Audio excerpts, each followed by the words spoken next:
Et salut à tous, bienvenue dans ce jeu talk, j'espère que vous allez bien. Aujourd'hui nous allons parler d'un jeu qui fait du grand barouf comme ça dans l'univers ludique actuel. Il s'agit de Dune Imperium. Est-ce que c'est bien, pas bien? Eh bien je vous donne mon avis juste après le générique. Allez, c'est parti.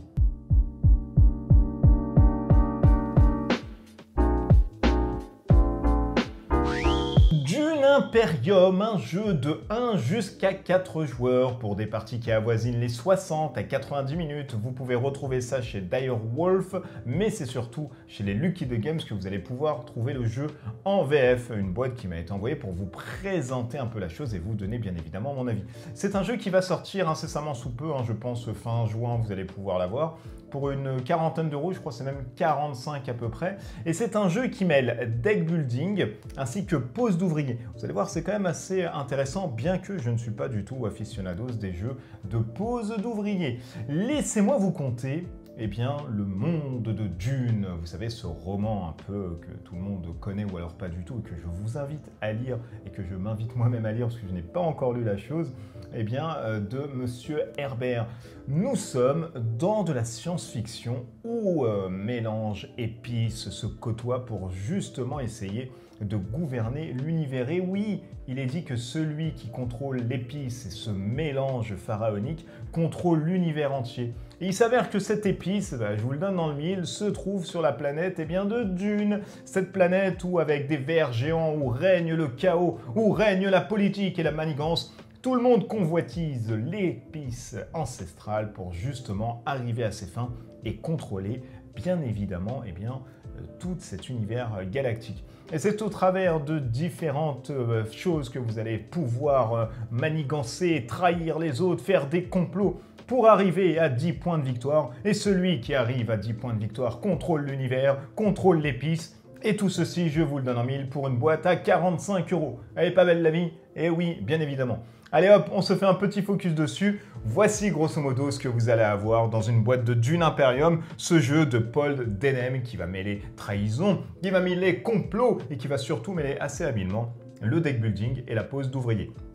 À votre début de partie, vous allez avoir bien évidemment un joueur et un avatar. C'est votre maison, votre baron que vous allez avoir, votre héros, appelez ça comme vous voulez.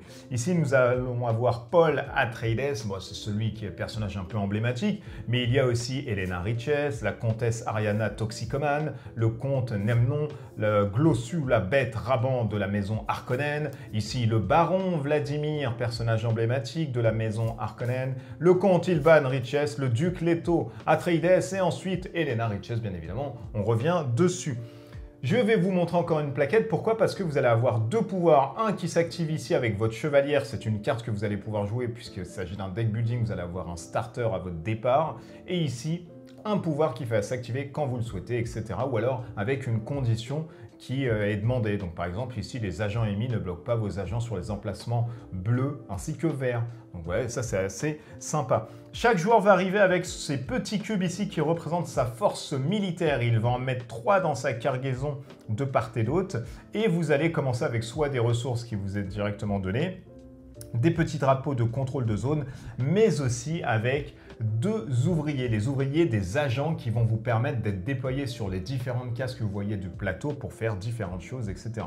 L'agent 3e que vous allez avoir s'agit du maître d'armes. Une fois par partie, vous dépensez 8 solarium et vous allez pouvoir récupérer cette 3e action que vous allez mettre directement sur votre plateau.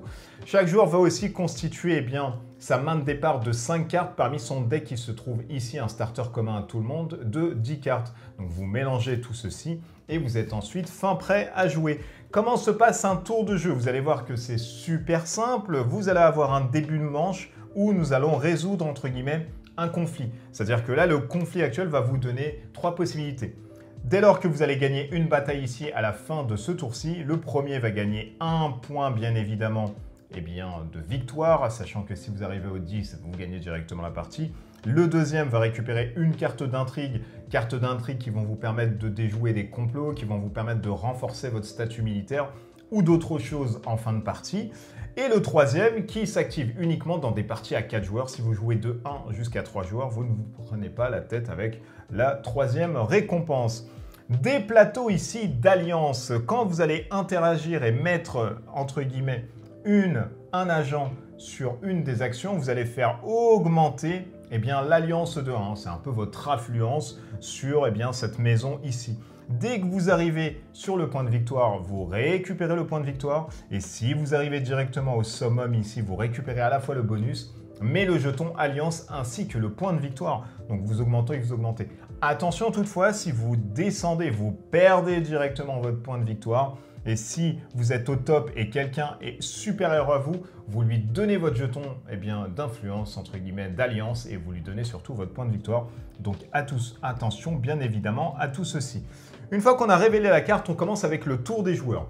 Durant le tour des joueurs, vous pouvez faire deux choses. Soit vous déployez vos agents. Et quand on déploie nos agents, on va prendre déjà 5 cartes dans sa main du deck.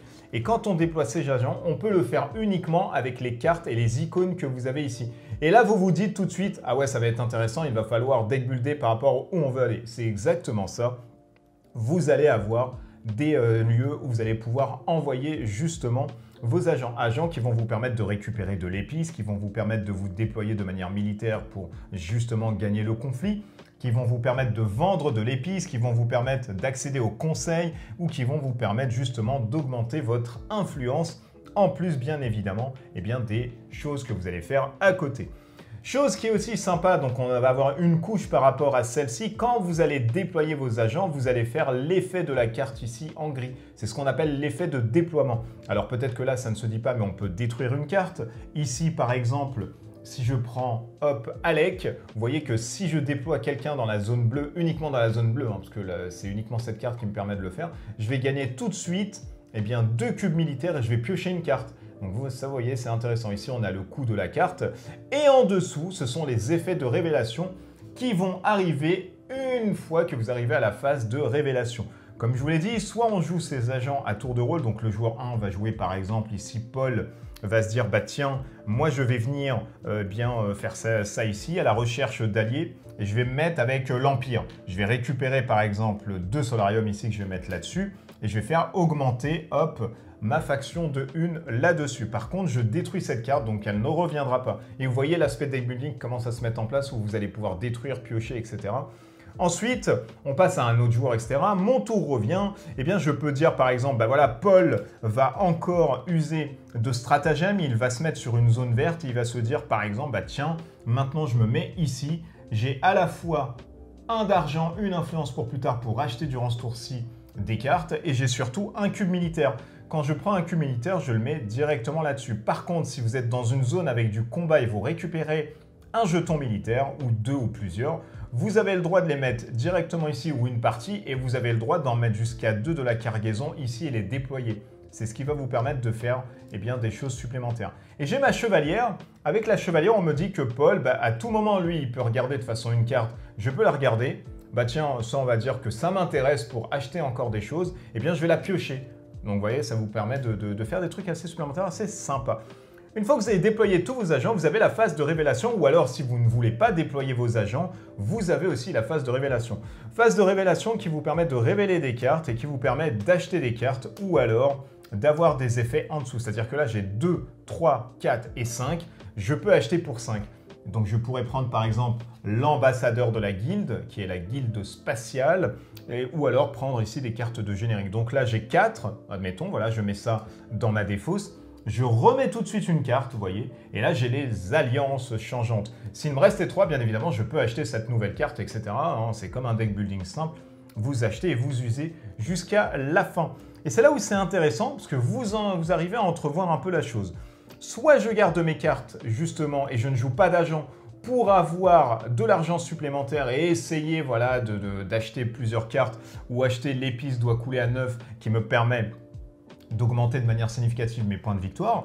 Ou alors, je déplace mes agents et dans ce cas-là, ça va me faire moins de cartes durant la révélation pour justement essayer de renforcer mon attaque militaire dans le conflit ou alors essayer de récupérer d'autres cartes. Donc voilà, il y a ce petit balance stratégique qui est super sympa à l'intérieur. Arrive ensuite la phase de combat où tout le monde s'est déployé, etc. La phase de combat, c'est très simple.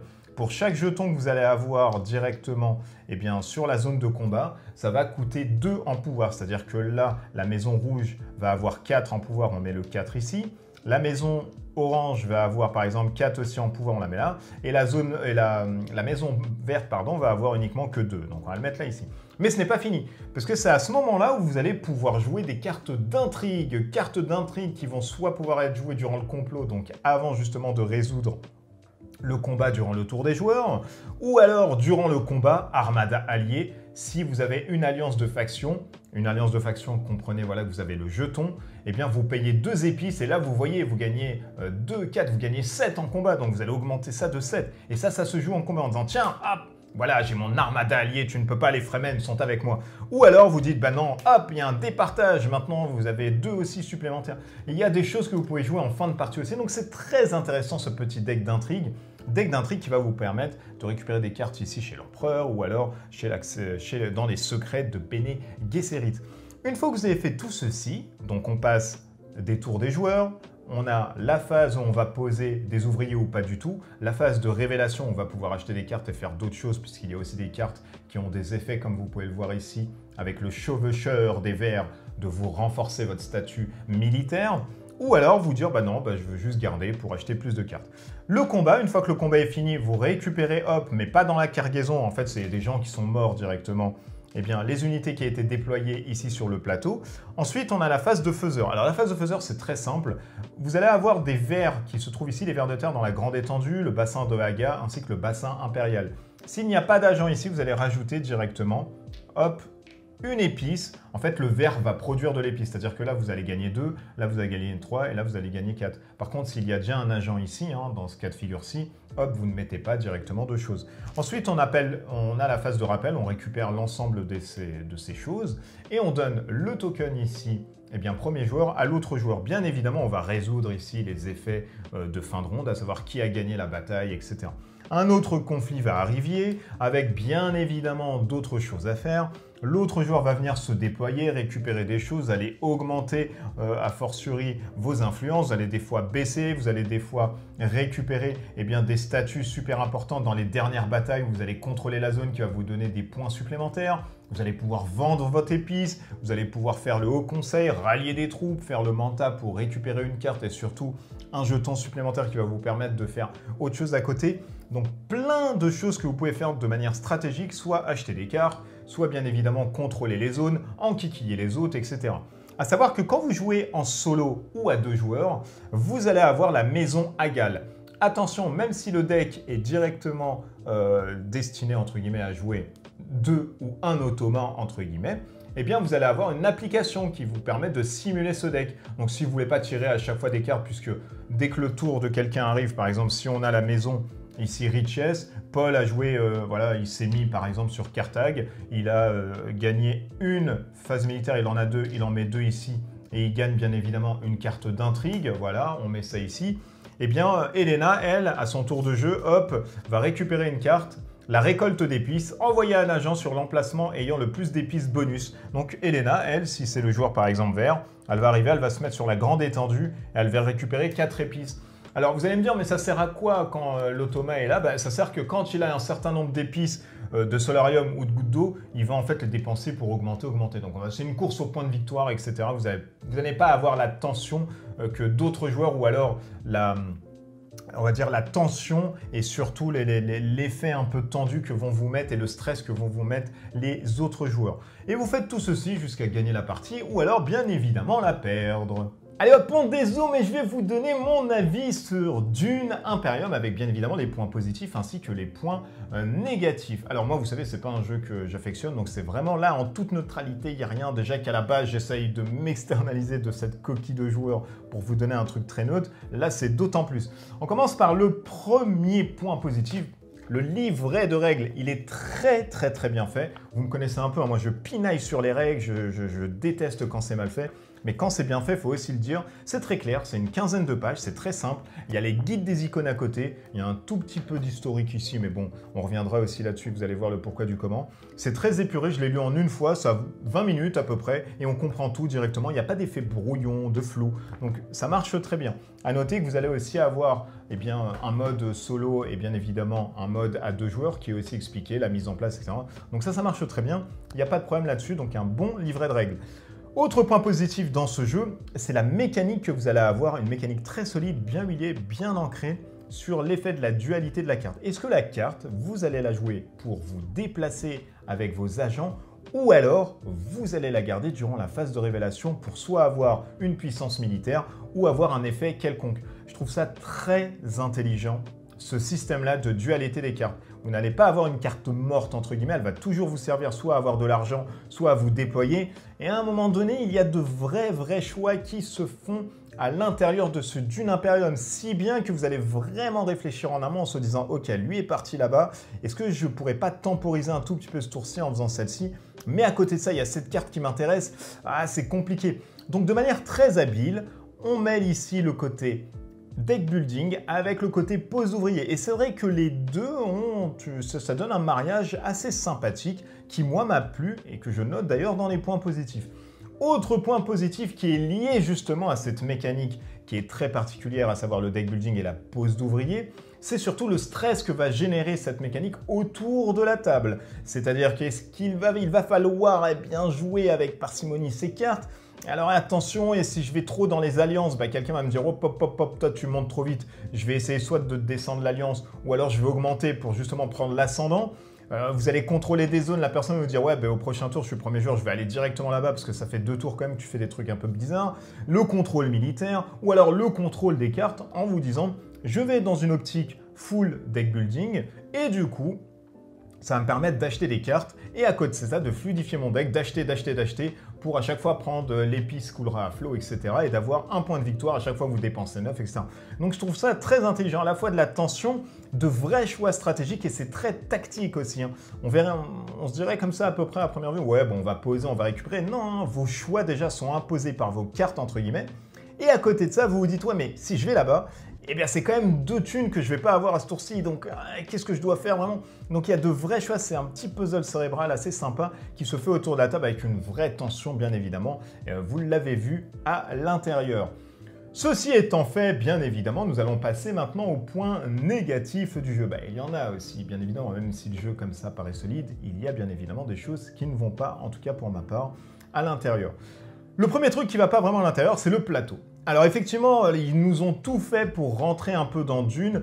Les artworks sont de bonne qualité, alors ça effectivement, on peut même le noter dans les points positifs. Et il y a ce côté-là de plateau qui vient gâcher un peu cette fresque artistique, puisque c'est l'œil de Villeneuve que vous allez avoir à l'intérieur avec le character design qui est tiré de son prochain film qui sort bientôt, je pense même en juillet. Et le plateau arrive en vous donnant quelque chose de très fonctionnel. C'est-à-dire que normalement, on va dire qu'à l'accoutumée, on nous a habitués à voir même dans les Eurogames et les jeux de cubes en bois maintenant, et même les jeux à l'allemande, une carotte c'était une carotte, un pion militaire c'était vraiment un pion militaire. Là on a des cubes, donc le matériel ne nous permet pas de nous renforcer l'immersion à l'intérieur. On a un plan qui est super fonctionnel où on se dit mais c'est dommage quand même de proposer ce plateau qui fait entre guillemets une sorte de proto-like en se disant voilà, il n'y a pas assez de travail fourni sur le plateau. Il est fonctionnel, mais il fait que ça. Voilà, vous allez pouvoir jouer dessus, mais au niveau de l'immersion, c'est dommage. C'est très abstrait, on a l'impression de revenir 10 ans en arrière sur les premiers jeux de cube en bois. On se disait, voilà, vous avez un plateau, mais c'est fonctionnel, c'est rudimentaire, des carrés, une petite illustration, et puis basta, c'est fini. J'aurais voulu aimer avoir un truc un peu plus punchy sur l'immersion, et ça vient aussi avec le prochain point négatif qui arrive, qui est le matériel, entre guillemets, proposé pour rentrer justement à l'intérieur de cette immersion. On va parler des cartes qui sont vraiment de manière très légère, il faudra impérativement les sliver, sinon elles sont assez fébriles, donc je pense que vous allez vite les détériorer. On parle des ressources militaires qui sont uniquement des cubes, et on aurait peut-être aimé avoir des petits jetons, et j'y reviendrai par la suite, vous allez voir le pourquoi du comment j'énonce celle-ci. Et voilà, donc ce côté-là, dommage d'avoir un effet Dune et un univers assez riche et très mature et surtout très fort, avec un plateau qui est en déca, un matériel qui est en déca bien évidemment de cette immersion. Autre point négatif de jeu que j'ai pu noter, c'est justement la fonction qui est très simple des vers, à savoir uniquement rajouter des épices. Alors, bien évidemment, je vous l'accorde, si vous n'êtes pas du tout aficionado à Dune et vous ne connaissez absolument pas du tout l'univers, vous ne savez pas à quoi vont servir les vers. Vous allez les voir, vous allez dire, ah ok, donc c'est des vers, c'est des monstres machin qui génèrent que de l'épice. Mais normalement, dans les romans, ainsi que dans le film de David Lynch, dans la vision qu'on a des vers, c'est quand même des monstres assez gargantuesques, gigantesques, qui vont quand même avoir un impact sur l'ensemble des résidents de Dune, puisqu'ils sont les seuls gardiens des épices, et ils vont essayer de manger tout le monde, de taper. Donc on a ce côté puissance militaire quand vous allez acheter par exemple le chevaucheur de verre, parce que voilà, Paul bien évidemment arrive à un moment donné, et là je vous spoil un peu, à chevaucher des vers, donc c'est pas bien grave en soi. Mais vous avez ce côté-là où on se dit, bah, c'est dommage, les vers ne servent uniquement à mettre de l'épice quand il n'y a personne. On aurait peut-être voulu avoir un truc assez supplémentaire. Les vers, par exemple, qui viennent dans un deck building, et là c'est aussi un point négatif, avoir une rivière mais qui est statique. Et c'est vrai que dans un deck building, on pense à une rivière qui normalement coulerait, comme son nom l'indique, et devrait enlever à chaque fois, comme dans tous les deck building qui se respectent, une carte que vous enlevez, une carte que vous enlevez, une carte que vous enlevez, qui renforcera encore ce côté stratégique en vous disant « Oh là là, si elle part celle-ci, il me le fait impérativement, allez vite, vite, vite, je vais bourriner durant mon tour de révélation et je ne vais pas jouer d'agent. » Donc voilà, peut-être le côté vert qui mange un peu cette rivière. Je sais qu'il y a des variantes, hein. J'ai Pete d'ailleurs, salut Pete, qui m'a donné l'info comme quoi voilà, il y avait la variante de vert qui, entre guillemets, mangeait la dernière carte du paquet à droite. Bah, c'est sympa, je pense que ça c'est plus sympa et il est dommage de ne pas avoir cette pseudo-option à l'intérieur. Et dernier point négatif ici du jeu, moi j'ai trouvé les jeux très très simples et anecdotiques entre guillemets en solo et à deux. Alors en solo j'ai fait une dizaine de parties avec les automas, au début c'est sympa et ensuite on se dit ouais c'est super limité parce que les choix ne sont pas faits de manière assez logique, hein. C'est toujours un automa qui va tirer des cartes, il y a plus d'épices là-bas, allez tu y vas, alors que finalement il n'y a pas de sens, moi je suis en train de faire la bataille, je suis tout seul, je vais gagner et je vais avoir a fortiori plus de points de victoire, c'est débile. Donc il y a des choix comme ça qui sont un peu hasardeux, très bizarres et qui ne remplacera jamais un cerveau de toute façon et un vrai joueur à côté autour de la table. Pourquoi? Parce que c'est lui qui va justement vous séquencer, vous rythmer votre partie. Là, du joueur automa, à un moment donné, vous pouvez lui casser la logique en disant « Ok, il a joué cette carte, on sait que dans le deck, il y a tant de cartes, je peux aller là-bas en toute connaissance de cause. » C'est dommage. Le mode solo et le mode 2 joueurs sont fonctionnels, mais pour moi, il faut jouer vraiment à partir de 3 et à 4. Là, c'est bien évidemment le summum, et là, c'est le paroxysme absolu. En conclusion, est-ce qu'il faut retenir ce Dune Imperium ou alors pas du tout? Alors, moi je vais vous donner mon avis qui n'est pas joueur du tout de jeux comme ça, un peu cube en bois, un peu de placement d'ouvriers, mais de deck building. Sur la notion de deck building, je trouve que c'est très intéressant. Pourquoi? Parce que ça vous donne des choix et ça va séquencer justement vos envois d'agents. Je trouve ça super intéressant et c'est très solide hein, pour le coup. Ça, c'est vraiment ce qui fait le sel du jeu. C'est ce côté dualité que vous allez avoir. On le retrouve un peu dans les ruines d'Arnak là, qui a été un peu plébiscité par tout le monde, que moi je n'aime pas du tout. Hein. Mais je préfère par exemple Dune Imperium. Si on me confronte les deux, je préfère ça que l'autre. Hein. L'autre est plus joli, je vous l'accorde. Le matos est mieux que ce Dune Imperium.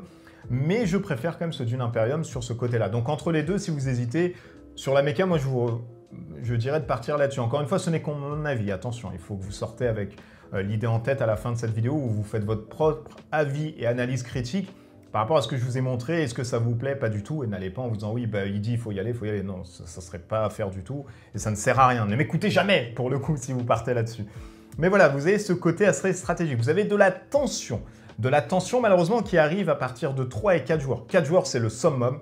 On sent une réelle tension. Alors moi, je ne vais pas vous mentir, je n'ai pas fait 4 joueurs parce que voilà, j'ai personne autour de moi. Mais on arrive à déceler déjà le potentiel du jeu. On se dit, ok, là on arrive à avoir de la tension avec des automas. On voit à peu près où ça veut en venir. Mais à 4 joueurs, c'est sûr et certain qu'il y a de la tension qui va être palpable autour de la table. Pourquoi? Parce que vous allez avoir des trucs qui vont se faire. Des coups de Trafalgar, des complots. À un moment sur la fin de partie, tout va jouer des fois une bataille. Est-ce que vous contrôlez Arrakeen ou alors pas du tout? Donc il y a plein de choses qui se font et toute l'effervescence et toute l'évolution de votre partie va prendre son sens à la fin où hop, ça peut jouer quand même sur 2-3 trucs. Donc c'est assez sympa. Il y a une réelle tension. Moi j'adore vraiment des jeux où on sent de la tension autour de la table. Tout le monde se regarde comme ça du coin de l'œil comme un western. Donc ça c'est très sympa vraiment. C'est un excellent jeu qui est très solide encore une fois. Si vous aimez le placement d'ouvriers et le deck building, à ceux maintenant qui aimeraient par exemple le deck building et que le placement d'ouvriers c'est un peu moyen, si vous cherchez uniquement la notion de deck building, c'est pas un deck building, il faut aller à côté. Il y a d'autres choses à côté qui le font très bien.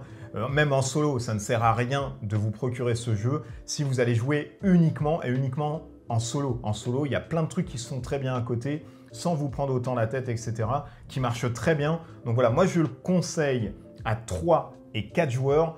2 joueurs vraiment avec l'automa, vous allez ressentir qu'il y a un petit décalage, il y a un joueur qui, vous allez vous sentir à 2, ça va fighter.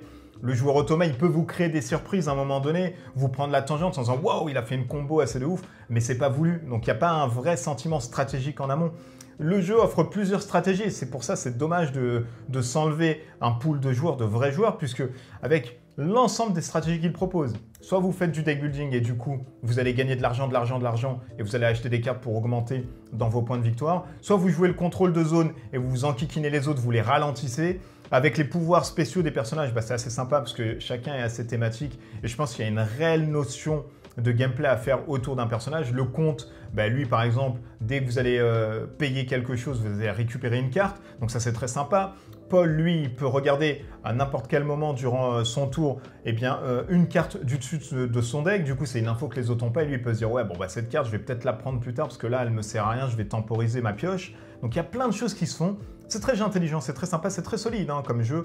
Moi, je le reconnais assez ouvertement parce que c'est même pas un jeu que j'affectionne en termes de format, pas d'une en soi.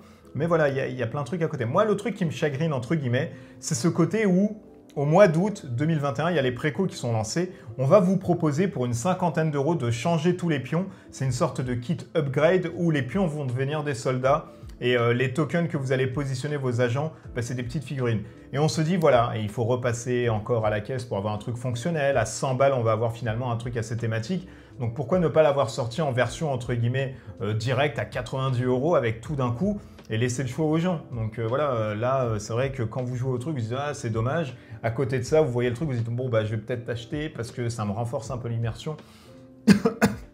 Pardon, j'ai failli m'étouffer. C'est terrible, j'ai fait mourir dans cette vidéo. C'est dommage, voilà. C'est dommage. Quoi qu'il en soit, au-delà de tout ceci, c'est un bon jeu à 3 et 4 joueurs. Moi, je le conseille à 3 et même plus à 4 parce que là, vous allez avoir toute l'attention. C'est très solide, c'est très sympa. Si vous aimez Dune, vous allez encore un peu plus rentrer dans l'univers, bien évidemment. Si vous étiez censé regarder le film de Villeneuve, force est de constater que celui-ci, il va vous rappeler des souvenirs par rapport au film, parce qu'il devait sortir en même temps que le film, mais vu la crise sanitaire, ce n'était pas possible. Maintenant, si vous aimez le Dune, on va dire, assez sur le côté trahison, le côté bataille épique, effectivement, vous pouvez rester un peu sur vos... on peut un peu rester sur ses attentes en se disant « Ah, j'attendais peut-être pas tellement ça du monde de Dune ». Et auquel cas, il existe le Dune qui a été une réédition de Gale Force 9 d'un ancien Dune où là, c'était plus du combat, etc. et de l'ascension, on va dire, démocratique ainsi que politique et de l'influence avec des troupes et puis des coups de Trafalgar aussi, des gens qui pouvaient vous détruire durant votre faction. Donc peut-être que celui-ci pourrait vous plaire. Je ferai peut-être une vidéo là-dessus parce que Gale Force 9 aussi devrait me l'envoyer. Comme ça, vous allez avoir les deux jeux Dune sur la chaîne et à vous de vous faire un peu votre avis par rapport à votre sentiment de Dune. Est-ce que ça représente plus le côté agent avec deck building poste d'ouvrier ou alors le côté où un peu la guéguerre avec la diplomatie, les trahisons, etc. Ça sera à vous de voir, mais au moins vous allez avoir les deux avis. En tout cas, moi je reconnais que c'est un jeu très solide et si vous aimez ce genre de format, franchement, vous pouvez y aller, je pense, sans trop de problèmes. Ce jeu talk est fini, où j'ai failli bien évidemment décéder. D'ici là, portez-vous bien. N'hésitez pas à mettre en commentaire si vous allez aller, vous, sur Dune Imperium, si vous l'avez déjà eu en VO, ou alors, si vous êtes encore indécis, on pourra y répondre dans la joie et la bonne humeur tous ensemble, vous donner un peu les avis. Mais encore une fois, il faut vraiment que ça soit votre avis. Moi, je vous ai dit, je peux conseiller à des gens comme ça comme étant un vendeur, entre guillemets, lambda. Mais voilà, ça reste quand même votre avis. Et un jeu que moi, je vais trouver peut-être super bien, vous allez le trouver super naze. Et ça, vous auriez à la fois raison et moi, j'aurais tort et inversement. Donc, il n'y a pas vraiment de choix assez exceptionnel. Il faut vraiment que quand vous achetez votre jeu, vous êtes content et vous le ressortez souvent. Parce qu'un jeu qui traîne quand même dans une ludothèque, c'est dommage et qui prend la poussière, surtout quand ça vaut à peu près une 50aine d'euros. C'est un peu dommage et c'est triste. D'ici là, portez-vous bien, je m'arrête là-dessus. Des bisous partout. Allez, ciao, ciao!